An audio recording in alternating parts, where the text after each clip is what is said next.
You're listening to the TV Obsessive channel, presented by tvobsessive.com.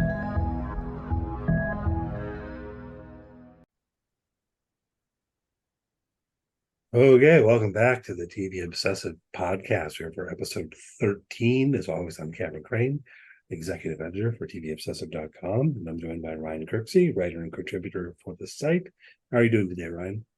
I am doing really well today. Weather is good finally in Texas. Things are cooling down. Things are looking up. I guess my question for you today, Cameron, just to get things started. Have you ever been married and then married someone else at the same time?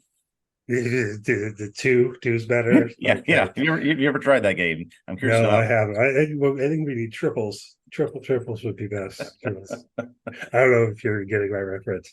No, I've never been married at all, actually. That's a dangerous game Jerry Buss is playing in that show. But we'll get into Yeah, that fact and fiction of all that. we will. I was going to say, I mean, it will hold up, but it's like the reality is actually even stranger. Right?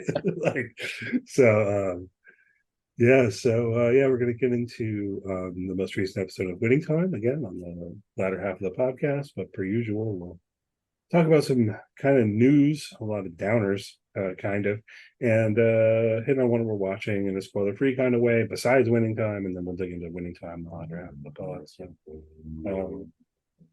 so it's September 12th, 2023. What caught your eye in the news this week, Ryan? Yeah, can we start with the Drew Barrymore stuff? I know that's on our list to talk about. Just as it relates to we've obviously mentioned in several pods about these ongoing strikes. Is Drew Barrymore the most famous name, or is she the only famous name we've heard so far that sort of crossed this scab line? Maybe some details about what's happened here with her. Yeah, so I mean, the details would be, I guess, that her talk show, which Drew Barrymore has a daytime talk show, if anyone doesn't. Apparently. I feel like I learned about this really late. I was like, oh, really? Oh, okay. So as I understand it, Drew Barrymore, her daytime talk show, I guess they went off the air for like their summer hiatus before the strikes really started or something. I don't know. I don't really watch the Drew Barrymore show, to be honest. And she's not alone. There are some other daytime talk shows that are in a similar situation, I guess. But Drew Barrymore's become the face of this, that they're going to come back. I think they started recording. And the problem is that this show employs WGA writers who are on strike. So, as I understand everything, the issue is not really that Drew Barrymore is violating the SAG-AFTRA strike. It's about the WGA strike because, they're saying, well, we're going to come back, we're just going to do it without writers. But if anyone is writing on the show, and I guess it opens an almost philosophical question of what is writing. Yeah. But normally they'd have people writing a monologue and all that kind of stuff, Right. But so like if they have any version of that, whoever's writing that is a scab by definition, because if you're doing the work of someone who's on strike, you're a scab. It's a nasty term on purpose, but that's the definition of what it means. And even if, as you described it, they come back, quote unquote, without writers, or I don't know, Drew Barrymore says she's going to write everything herself or whatever, you're setting a pretty dangerous precedent there that you can do the show without these writers that you have relied on. They're striking for, their well-being, for their, for the benefits that they get as part of that role. You're really setting a bad, I think, precedence of saying we can do this without you, whether with scabs or whether with just winging it, whatever it is that they're going to decide to do. Yeah, well, I mean, that's kind of the force of the term in our, we're having a labor movement moment, I guess, and maybe it's been a while for people, because I feel like encountering some people on social media, they don't get that the term has a meaning. If you use the term scab, it is an epithet, it is an insult, but it has a distinct meaning. So, I mean, yeah, if Drew Barrymore writes it herself, Drew Barrymore's a scab. If anyone helps her, they're scabs. Right. If they I don't know, can you do the show without writers? What does that mean? I don't know how you do that. Hey, I came out and started talking without preparing at all. I don't even know if you can kind of make that argument. They might try, but I mean, in terms of enforcement, to get to part of what you're saying about precedent and so on and so forth, anyone who scabs by the lights of the WGA is barred from membership in the WGA. Right. Now, I don't think that Drew Barrymore necessarily wants to be a member of the WGA, so does it have teeth? But then the public backlash is along these lines as well.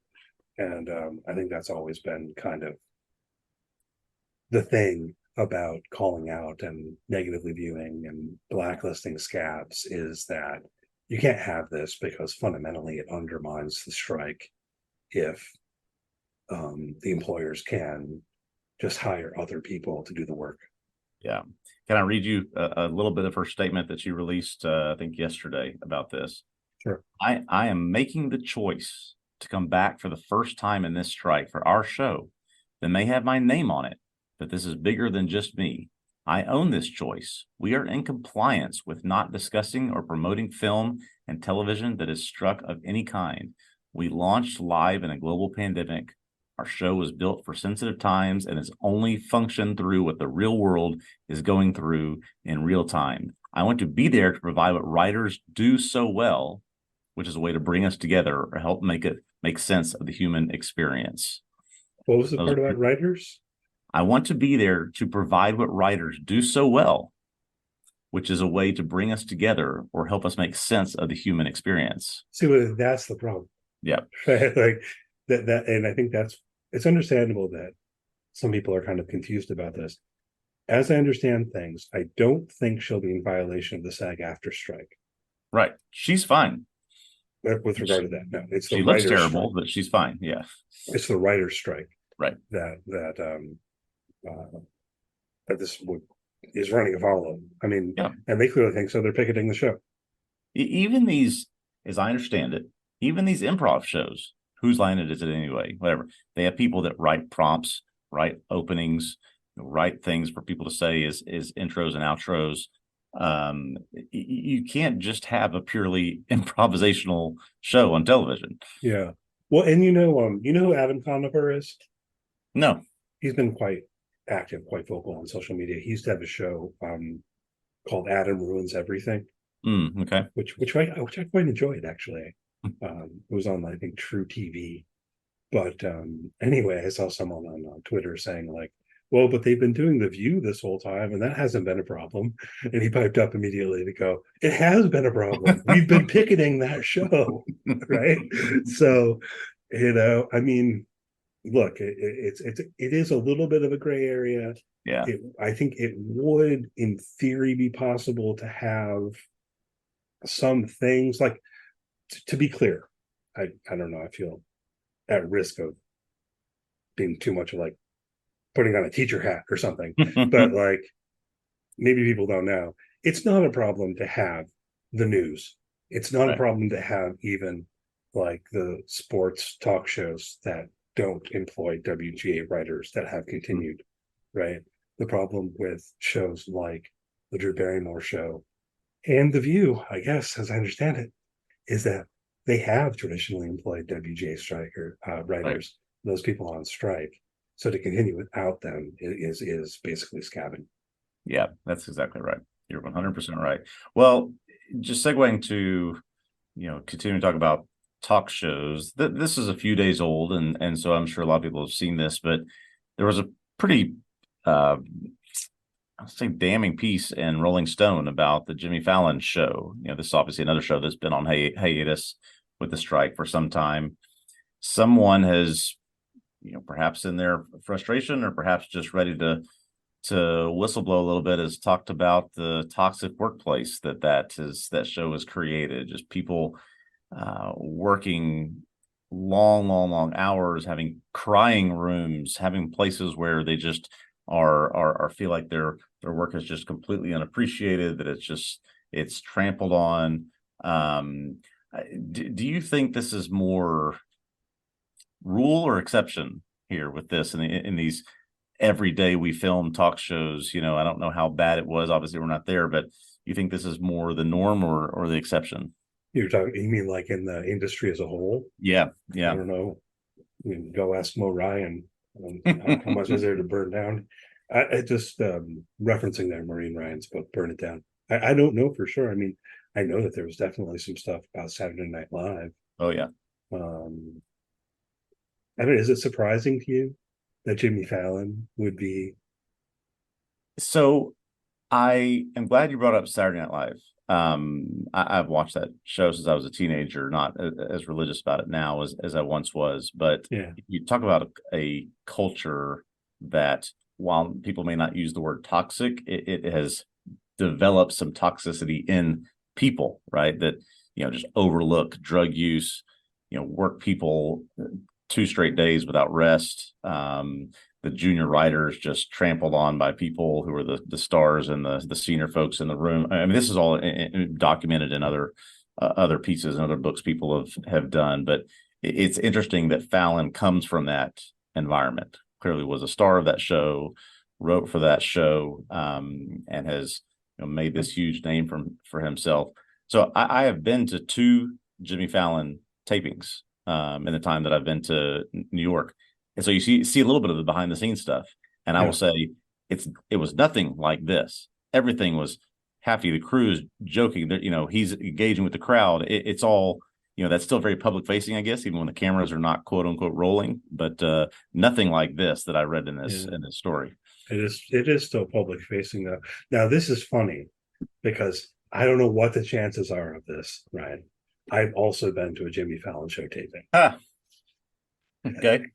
Actually, it was like a rehearsal show. It was like right when the show was starting, and I was living in New York City, and my buddy Carl, who just always had things to do, was like, "Hey, I got these tickets to Jimmy Fallon," and we went to 30 Rock, and they were like moving us around. Anyway, yeah, so we've had similar experiences. All right. And he Who seemed was the nice and guest? friendly and everything, of course, but Who was the guest on the show that you attended? I don't at all remember. I don't even think it aired. Oh gosh. Okay. So here's my 2 that were I remember very clearly, very clearly. First one was Julia Louis-Dreyfus and Val Kilmer. Those are the first good. 2 guests. So this was a good line. This was right in the middle of Veep. Julia Louis-Dreyfus was on top of the world still. Very, very funny. And Val Kilmer was doing a play about Mark Twain. So that was interesting to hear about. The second time, again, complete coincidence, just luck of when you get the tickets. Tom Cruise was the guest. He was on there talking about one of the Mission Impossible movies, and they did a lip sync battle. Jimmy Fallon and Tom Cruise. You can go watch this on YouTube. It's fantastic. So they go back and forth with their songs, and at the end, they do together the Top Gun, You've Lost That Loving Feeling. And they choose a random lady in the audience to sing to.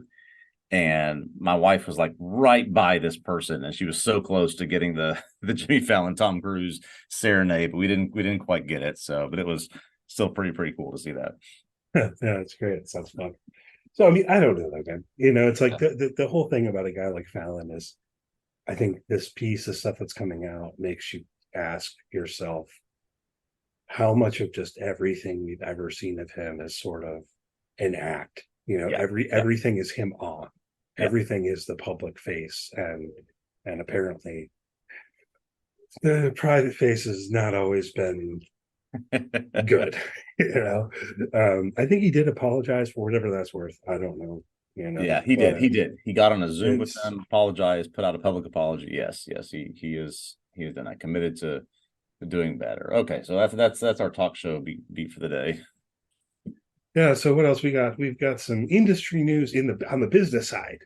Yeah. I don't want to get too into the weeds on the business side. Probably we should have hit on this last week, because last week it was still up in the air with this would be the negotiations between Charter Spectrum and Disney as a whole. Disney, ESPN, cable subscribers lost their access to these channels on September 1st, myself included. And didn't think to mention it last week. I somehow just thought it was like a personal problem, but it was like millions of people, because Spectrum, the cable company, basically wanted more access to some of the stuff that was being held only to streaming. Right. And, it really is kind of, there's something you could read into about where the overall kind of industry is going, but they did resolve it finally yesterday on Monday in time for Monday Night Football. That's which right. I honestly think that put a lot of pressure, because you would have had, I saw some number.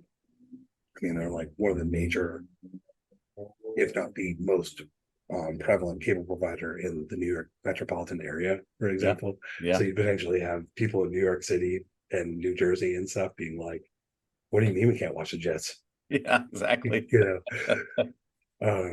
So yes, Spectrum is not a major provider here in Texas, but as I understand it, in the Northeast and in California, it is a tremendously popular, if not the most popular provider. Them, Xfinity, there's few primary options. But as you said, there's I'd nothing have to like double check. I think they might be second to Comcast. Xfinity. Yeah, I'm not positive about that. I wasn't prepared for that kind of number. It's always a weird thing though, too, because it's like the cable companies managed to get away with not violating antitrust laws because they have like theoretical competitors, exactly. Or so you could get a satellite, and yeah, most places I've lived, it's like if you want cable, it's one company and one company alone, and that's the only thing you can get. And that's exactly right. Well, as you said, there's nothing like Aaron Rodgers on Monday Night Football to help people come to an agreement. There was a lot of pressure from those big markets, I think. Do we want to do? You catch that last night and see this Hard Knocks epilogue that had come to I was pointing in? Do we want to talk about that? Man, that was rough. 4 snaps, 3 plays, 4 snaps, no completions, no fantasy points for anybody that you and I care about. Yeah, I've got him on 2 dynasty teams, just sitting there with the goose egg. I still won one of them anyway, but man. And anyway, no, don't get me into the weeds about Garrett Wilson and my dynasty shares. I mean, just in real world terms, yeah, you had all of this off-season stuff. You had this whole storyline with Aaron Rodgers coming to New York. You had everything in Hard Knocks. You had him buying in, him being the face, him being fully committed, and talking about how he's going to train up Zach Wilson, and after he plays for a few years, Zach Wilson's going to win 20 million Super Bowls, and like the whole thing. And then also the kid who returned the punt. Oh yeah. Undrafted rookie, barely makes the team, and just what a wild ride, because the Jets won the game on that. They won the game. Gibson is his name, returned the punt for a touchdown. Gosh, the HBO execs are like, God, why don't we have them for one more week? One more episode. Man, imagine what that would have been like. It's such a mixed bag. And I don't even know. I mean, but it was striking to me in our context, because we're not a sports podcast, but the like TV viewing experience. Yeah. It's like the biggest off-season narrative. And then also Hard Knocks, just for it to end this way, and then it's messy. And now I tell you what would be great. I don't particularly believe in Zach Wilson, but I tell you what, if that guy, if Zach Wilson manages to somehow actually turn it around and lead the New York Jets to a Super Bowl, it would be like the most amazing this year. It'd be like the most amazing kind of redemption arc I can ever think of for a sports figure. Don't wager your paycheck on it. That's all I got to say. No, I don't think that's going to happen at all. not at all. No, and no one does. But that's my point. Right? You see, because like last year, it was like they were ready to tar and feather him out of town, and then we got Aaron Rodgers. We're going to keep Zach around. We still believe in him. We're like, yeah, fine, whatever. Yeah. And like, were you watching Monday Night Football last night? Troy Aikman was vicious. Like, he practically said things like, Well, it's going to be really hard for the Jets because Zach Wilson is bad at football. Like, oh my God. Like, he was really, I mean, it was like a little bit more Yeah. covered than that, but at one point he goes, that's just a basic football play and he can't do it. It's like, man, ouch. Oh, But they oh won the game. man, such a great game, great game. I mean, what a just sort of good final chapter to if you're following the Jets through Hard Knocks this summer. So, all right, before we talk about what else we're watching besides Monday Night Football, let me just do a sort of personal thing that I noticed. Are you a fan at all of the MonsterVerse? Godzilla, King Kong, all those guys. What's your thoughts? You grew up with them like I did? I mean, a little. I've always been a little bit more on the margins. I'm more of a theoretical fan than an Yeah. actual one. Like, I like the idea. I like the things that I've seen, except for the Matthew Broderick Godzilla movie. Oh yeah. Um, that was boring. It was more so here's my very very brief story. My grandparents, when I was growing up, they had a Betamax machine, not a VHS, Betamax. Higher They quality. had like three tapes, and one of them was 1962 Godzilla versus King Kong. Why they had this, I have no idea. So it's the two guys in the suits, right, fighting on the model city for an hour and a half straight. So I watched that thing probably 300 times when I was at their house growing up. So that became my intro into I am, and now my son is a huge fan of this MonsterVerse. And so when I see Apple TV is putting out a show in a couple of months called Monarch Legacy of the Monsters, I'm like out of my seat cheering because I'm very, very excited about this. We love the movies that have come out recently. The show is going to kind of tie in three different generations and sort of explore the origins of these monsters. This is the complete nerds or sci-fi in me that's looking forward to this. But man, I couldn't be more excited about it. Kurt Russell, John Goodman. I mean, we got some big names in this show.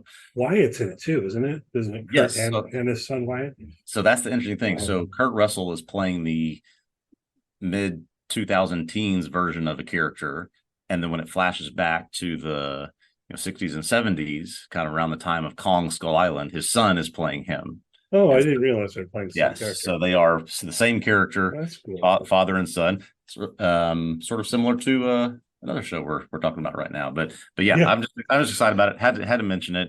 Watch Monarch Legacy of the Monsters in November. Yeah, man. I mean, that's what I'm saying. Like, it looks fun. Yeah, but I don't have all the mythology. I haven't seen all these other movies. But it looks fun. I love it. I love it. So let's push forward here. What else have you been watching? Well, tonight is the night. We are again recording this on the 12th. You and I have talked about this a little bit. Tonight is, as I'm going through Ahsoka, episode 5. And if you're following along with that show, it's gotten quite a bit of buzz in terms of the epicness that it's supposed to bring tonight after the first half of the season. So much so that they are releasing this episode across the country. Well, several cities across the country in theaters. And people are going to pay to watch this. I put in my zip code in the website. There's no screening anywhere near me, but I will admit, I looked. I would have gone if it was playing anywhere near my house. Let me. Did you see where it's playing? Because I can guess. I'm going to guess that it's playing in New York City. Yep. I'm going to guess it's playing in LA. Yep. And maybe Chicago. Yep. That's it. I mean, that's the ones that I saw. I don't know. Maybe it's maybe it's playing other places, but those are the three that I saw. But Houston gets short shrift, right? Because Houston is bigger than Chicago. That's right. Yeah. So no, not screening down here. But I just thought, they've done some wacky experiments by, they put the first few episodes of Andor on ABC when that show was out. They've experimented. They put a couple episodes of Secret Invasion randomly on ABC. So now the 5th episode, the middle episode of this 8 episodes series, is going to go into movie theaters for one night. So I don't know. That's weird. I wonder how this will do. And I mean, you haven't seen the episode yet. Nope. Maybe we can talk about this next week. Because part of my question is like, I haven't been watching the show at all. Yeah. Could I go to the movie theater and just watch this one episode and be like, and does it somehow hold together enough where that would make sense? It's kind of a really odd thing. Well, as you know, I've been Everything. writing about this for the site and was kind of on shaky ground the first couple of episodes, but man, it really roped me in with episode 4. So I am very much anticipating tonight. My calendar is cleared. I'll be watching it. So yeah, we'll have to touch on would it have been theater worthy next time we Yeah, record. that's my question. I don't watch this. I'm glad you're excited about it, though. I'm, Yeah. I'm glad you got the episode 4. Got you. I'm great.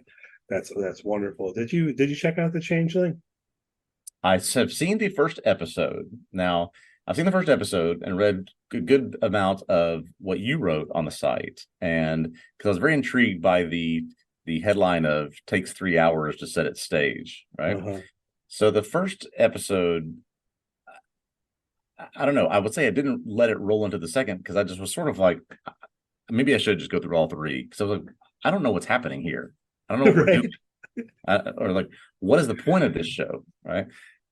Maybe it's a 3 hour long pilot, but I just was kind of confused what it was about. I mean, that was really how it felt. I'm on record in various places. I usually take the opportunity to like complain that I don't like that they release 3 episodes at once, just do one a week and all of Yeah. that. But look, part of that is that I feel like a show should establish itself quicker. Yeah. Like the first episode should give you the setup, and you should feel sucked in, and you should feel intrigued, and I don't know if part of it is kind of knowing they're going on the streaming model and they're going to release multiple episodes, or what. But yeah, the headline of my article is something like that it takes 3 hours to set its stakes. Mm-hmm. I mean that seriously. Like Yeah. I felt coming out of episode 3, I was kind of like, oh, okay, maybe I kind of know what the show's doing now. Yeah.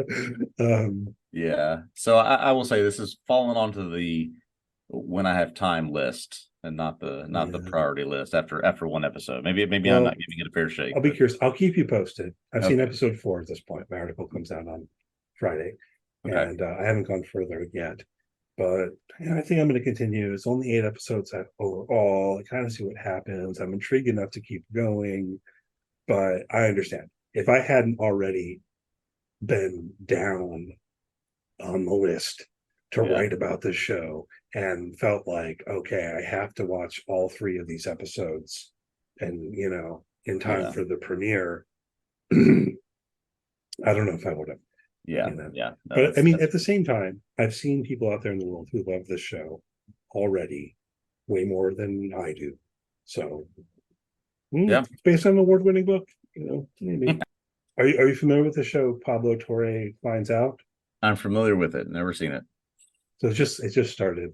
Yeah. Pablo Torre, who's been on ESPN, all of that. I'm enjoying that. I mean, I guess it's a sports talk show, but it hasn't been. The first episode, he's confronting Dan Le Batard with stuff from interviews he did with Donald Trump 10 years ago. And just, man, if you know these people, if you ever want to see Dan Le Batard squirm for an hour, he's just squirming in his seat. I thought it was really entertaining. And he's done a couple more. I don't know. It's interesting. It's like a podcast, but it's also on YouTube, and Okay. I think it's TV. So I don't know. I'll throw that out to the world. Sounds like it's up my alley, so I'm gonna have to check that out. Yeah, you should. But okay, you want to get into Winning Time? Yeah, we should definitely talk about this penultimate episode. Okay, so as per usual, we'll take a 10-second break. Basically, on the other side of that, we're going to dig in on Winning Time Season 2, Episode 6, called Beat LA. So spoilers on the table for that episode and everything prior in Winning Time on the other side of the break.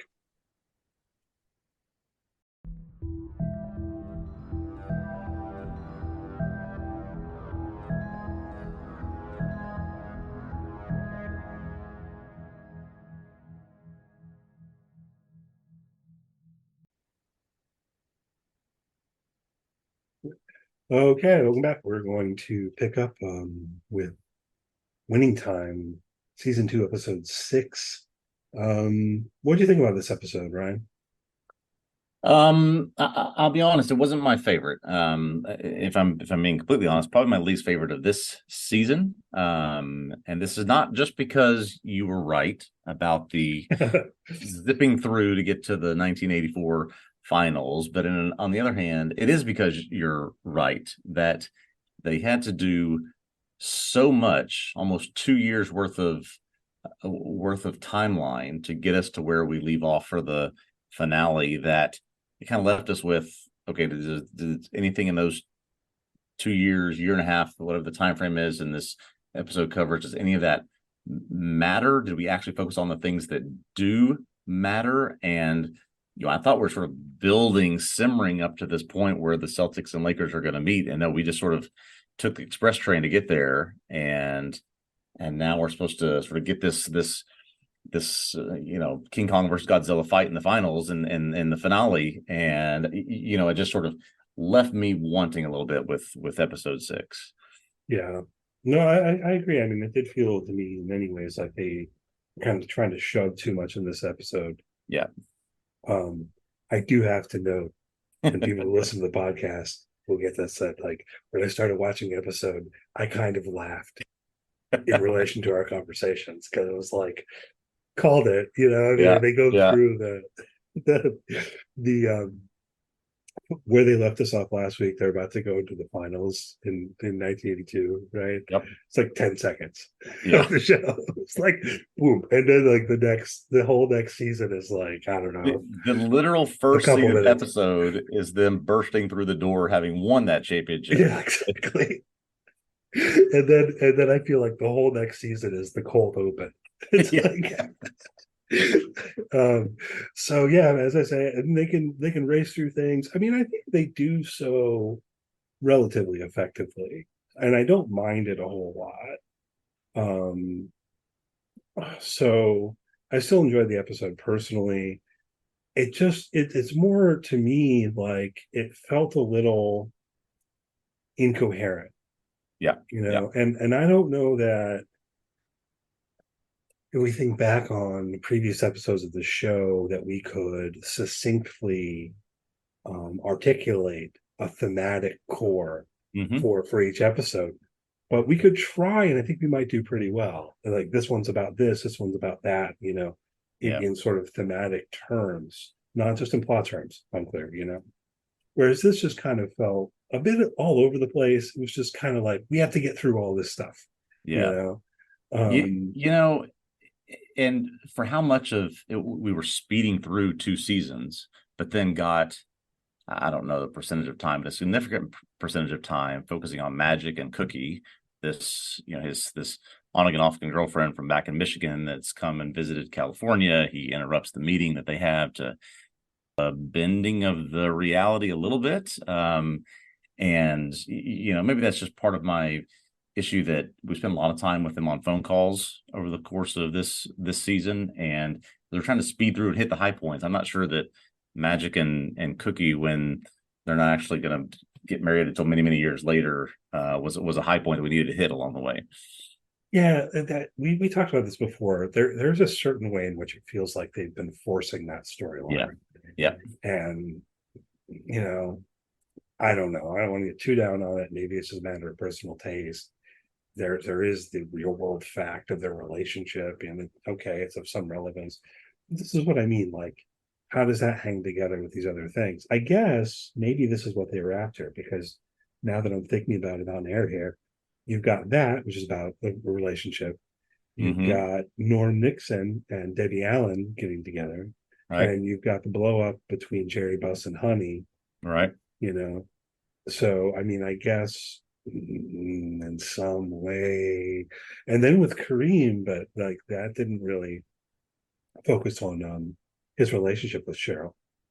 And I will say, I made a note about this here before we went on. This thing, that the more I researched it, bothered me quite a bit, because they use this event of Kareem's house burning, which did happen, as a moment to sort of catalyze him or motivate him into this person who inspires and becomes the captain that this team has always needed, and gives a speech where they're going to go out and now go through this 83-84 season based on the way that their captain has motivated them. This fire happened in January of the previous season.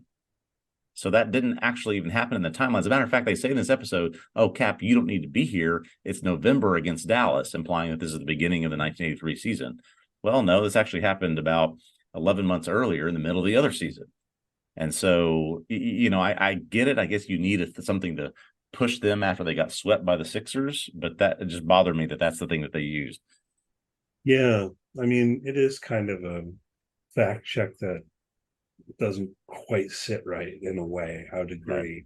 I thought within the context of the episode, it was really well done, and it was really powerful. Sure it was. So I think in television terms, it absolutely worked.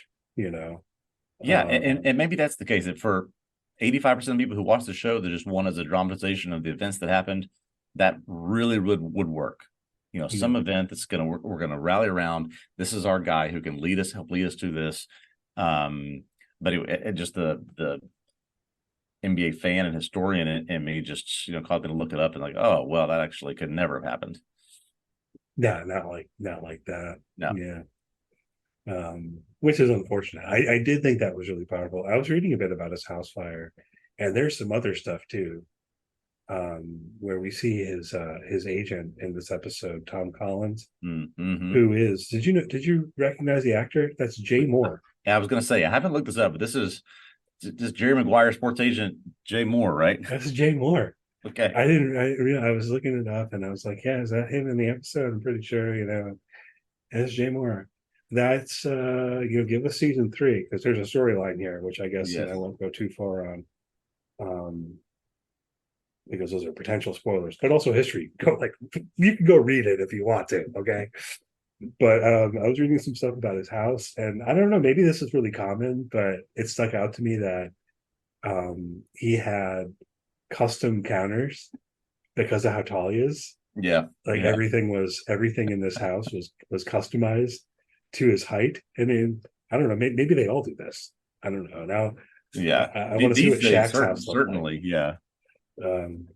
But yeah, and the other thing I did verify is he did indeed lose his jazz collection, which is very, very sad.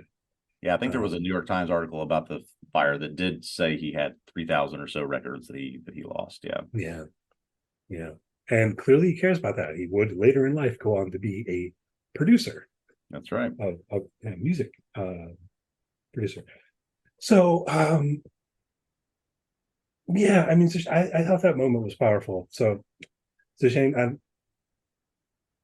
The fact that the history feels off, I don't know. Maybe we should just get over it. Yeah. Norm Nixon was indeed traded, and it was indeed the day before his birthday. It was, yeah. I found that interesting. He was traded one day before, so they gave him a birthday / farewell party. This sort of became a haphazard, put it together at the last minute. Not something that had been long planned, but we needed to do something for this guy because he's just been shipped out of here. It seems to be there was some, as you would expect, some pretty hard feelings amongst people that made this happen and Norm, but they didn't get into a lot of that in this episode. But I think the Norm and Jerry West relationship basically was broken at this point. Yeah, I mean, I was reading, apparently they butted heads before this. Yeah, there is some factual basis for that, but certainly as it's presented from the team, we're getting along just fine. We cut to him playing against them on his new team, the Clippers, and toast him, man. But of course, the Clippers, nah. Still waiting. We're still waiting. Yeah, and that guy Don Sterling, we know about that guy too. He's a bad guy. He's a bad guy. And he's out. Norm did indeed meet and begin dating and ultimately marry Debbie Allen, and they're still together. Yeah. I was wondering, this is more a question for the world at large. Does everyone still know who Debbie Allen is, you think? I mean, we talked before we started here. I think that there's sort of all right, you're like us, you're 40 and above, you know who Debbie Allen is. You at least have sort of vague familiarity with her and some of the things that she did. I have to admit, we looked at, she's been in so many episodes of Grey's Anatomy. I've never seen that, but I did recall that I used to watch Different World growing up. She was in all the episodes of Different World. So yeah, I have a familiarity with her, but Do my young kids know? Do the Gen Z know who Debbie Allen is? I highly, highly doubt it. Yeah, question to the youth. Let us know in the comments. But I mean, Fame was the big thing, and then they did a reboot of Fame, and she was also in that as a principal. And but I had this Mhm. feeling growing up, being a kid in the '80s, she was one of these celebrities, and I feel like there were a number of these celebrities in the '80s, and it doesn't happen quite as much anymore. Who was just like really famous, and everyone knew who this person Yep. was, Yep. whether you were familiar with them doing any work or having, a TV show or whatever. It was just like, why was Zsa Zsa Gabor so famous? I don't know. I don't know. But Debbie Allen, very talented, a long career also. I mean, a lot of her work's been as a choreographer and so on, right? I mean, Yeah.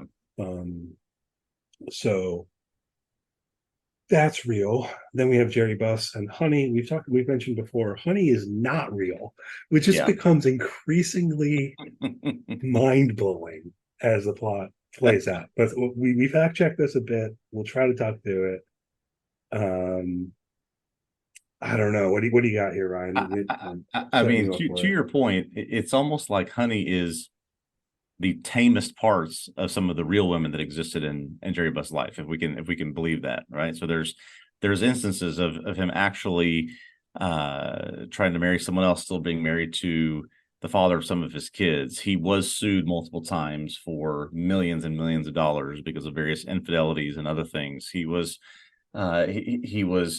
just constantly sort of cycling through. We sort of seen the disdain that Jeannie Buss has for this one character that certainly is a representation of what she must have seen as Jerry Buss was cycling through these women. There are stories of him meeting women when he was 37, 38 years old, and they were 19 and developing relationships with them. So, I mean, Honey is a amalgamation of a lot of probably pretty gross and despicable stories. Yeah, I mean, well, yeah, I don't know. At least two. I think at Yeah. least two. And they both the two I have in mind. I've got a link here. Maybe I'll try to put it in the show notes and so on. One thing I thought was striking is that he was sued twice, once by Veronica Buss and once by Puppy Buss, or her name is Joanne. I have this somewhere. Um, Anyhow, she went by Puppy Buss. We'll leave it at that. Yeah. But they both sued him with the same palimony lawyer, Marvin Michelson, who's the guy who's in the show. Guys in the show. So Honey's not real, but that lawyer's real. Yeah. And he was apparently this like famous palimony lawyer in LA in the early '80s. I don't know if he had commercials or Oh, what, no doubt he had commercials. but like they seem to have combined these two women in particular. Yeah. And so people can look into this more if they want to. It's as a TV show, the other thing that's striking to me is it's almost like they said that's too convoluted to put on screen. Yeah. Yeah. Let's just We've got 32 stories we're following in the beginning. We need to condense all these into one. Too much drama. Let's simplify it. Let's make it as one character. But the fact, I don't know, I'm particularly amused that they sued him with the same lawyer. And this is years Oh, apart. Years apart. yeah. Also, let me mention now, because she was tweeting before this episode aired, so I don't know that she'd seen it, but she'd seen all the other episodes. I found it for some reason really amusing this past week to see Jeannie Buss taking to Twitter, promoting the show, and further saying things like John C. Reilly nails it, and about she misses dad. Did you see any of that? I did. You pointed that out to me. I mean, I don't know what to think about that. Is that a good thing that he nails it, or bad thing that he nails it? I guess both. I mean, it's great that he nails it. I mean, yeah, I Yeah. mean, the fact you can look at some of this old footage as we have and see Sure. how well he's doing as an actor, Yeah. but the fact that his daughter is like he nails it when so much of the stuff on the show is like him womanizing, him lounging in a robe and underwear, like just but anyway, apparently Jeannie Buss has been enjoying the show, which is great. And yes, please renew Winning Time for season 3. Jeff Yeah, I was Pearlman gonna also is. say she's not the only one still out there tweeting about it. Jeff Pearlman went out again and has said we really need to get whatever metrics the HBO is using. We need to start pumping those up, because he, in his words, he does not want to end this series with what's about to happen in the next episode. That's another note I want to make about the structure and this episode, and then the setup for next episode. We've talked about this along the way, and I've predicted the whole time that, oh, they'll find a way to get there. They'll speed through a bunch of basketball in order to get there. Man, did they go far before the finale? Yeah. Like they have it set up for the finale to just focus on those finals. They haven't really done this before. They've not really given that much space to the basketball before, and I wonder how this will go. Yeah, it's a good point, because we've talked before about, is this a show that wants to focus on the basketball or wants to focus on the behind the scenes, right? And it seems like, unless there's just some things that happen in between games, that we're going to get 7 games worth of basketball in the finale next week. So yeah, it just hasn't. That's another thing where it just hasn't decided what it wants to be. But yeah, I bet we get a lot of basketball in episode 7. I wonder. I really do. And I wonder what else might be in there, and all of that. I mean, I enjoy some of the stylistic touches when they were going really fast, when they were doing stuff like having the one guy pass and then they switched to a different game and catching the pass, and they sped through that stuff really well, I thought, in terms of like its presentation in a TV show. So again, my only gripe about the episode is it just kind of felt like a little disjointed to me in terms of what it was trying to do. We haven't really seen James Worthy. No. You have the trade for Byron Scott. We don't really have Byron Scott as a character in the show as of yet. They are credited. They are there, but we have no time with them yet. Yeah, so maybe the finale will do some work on them and getting them going as characters in the show. And same thing on the other side. We have spent no time with Robert Farish or Kevin McHale or Dennis Johnson or any of the players that are going to become such villains in the presumably in the finale here. Hopefully we get some of them. We did that a nice scene in here with Red and Bird. I did love this scene, and there's a great way in this show. I love how this show presents Larry Bird. Let me put it that way. I don't know how Larry Bird feels about it. I would love to hear him say something. Yes. He probably more than anyone in the show. Yeah, he probably will not ever say anything about this show. Or like, you can imagine some reporter being like, "Larry, have you seen Winning Time?" And you go, "Yeah." But the way they present it, and of course we don't have any idea whether there was any interaction quite like this in real life, but Red coming to say, "Oh, they're toast," blah blah blah, and Bird's reaction as he's practicing, there he said, "Hope not." I love that. Great. It's absolutely because it's like they haven't done a ton of work on the Boston side, but I feel like they've done just enough. And with Larry Bird, that even if he's rough and even if he's kind of mean and rough around the edges, that he has this heart to him where he doesn't want them to be done. He wants to beat the Lakers. He wants to beat Magic and the Lakers. He respects Magic and the Lakers as basketball players, and he wants to play them. And so it's really kind of a great setup. What do you think about the back and forth at the end with the chanting of the two? Yeah, I found it to be a little cartoonish, honestly. I mean, it's we know. See, that's the thing. They do such a good job of setting up amongst the dialogue and interaction amongst the characters how much they hate each other and how much they want to destroy each other. I mean, I don't necessarily need you to chant it at me that we don't like them, right? But to your point, there's I mean, this would be years later. I want to say it's in the 85 finals. Larry Bird has this famous post-game interview where he gets up and he's like shaking his head, just saying Magic's just the best there ever is, right? And he he can't believe how good he was in the game he just played against him. So yeah, there's this hatred there, but there's also this respect, and to know that they have this respect and they want to earn the respect of that other team by beating them, frankly. And nobody's had the chance to do that yet, right? Play each other maybe once in the regular season, but they need that finals, and they're about to get it. Yeah, let's get it. Yeah, I agree about the cartoonish thing. I think maybe they didn't need as much repetition. Now I'm just critiquing the form of the show. Overall, it's been a great ride. The show's a ton of fun. Looking forward to the season finale. I hope they pull it off well. Let me say one more thing, which is we have now passed the time where we could have Marvin Gaye performing at the All-Star game. We're not going to get it.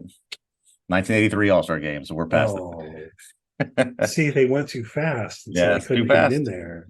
Missed it. They needed 3 more episodes, and they needed. And I don't know, by the way, whether this is an HBO saying you only get 7, or if they thought they got it done in 7 and didn't want more. I don't know the answer to that. I'd like to know, but I would have kind of loved to have this go a little bit slower. To spend a little bit more time with Jeannie Buss throughout the course of this season.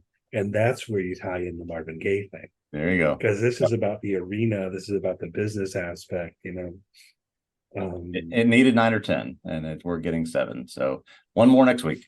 Yeah. At the same time, though, part of why I think they spend so much time or so little time on this is the Philadelphia 76ers meaningfully are not characters in the show. Right. It's like they managed to do it in a way where they're like, we're not going to make them characters. Not really. Yeah. Dr. J was in season 1 a little bit, as I recall.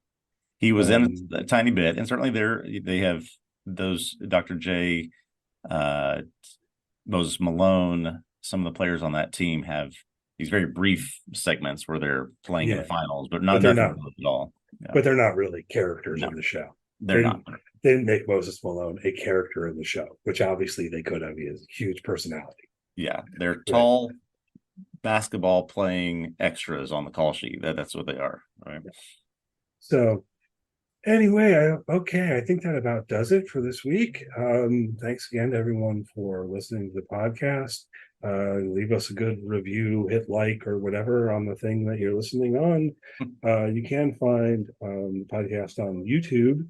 If you want to subscribe to our YouTube channel, please do.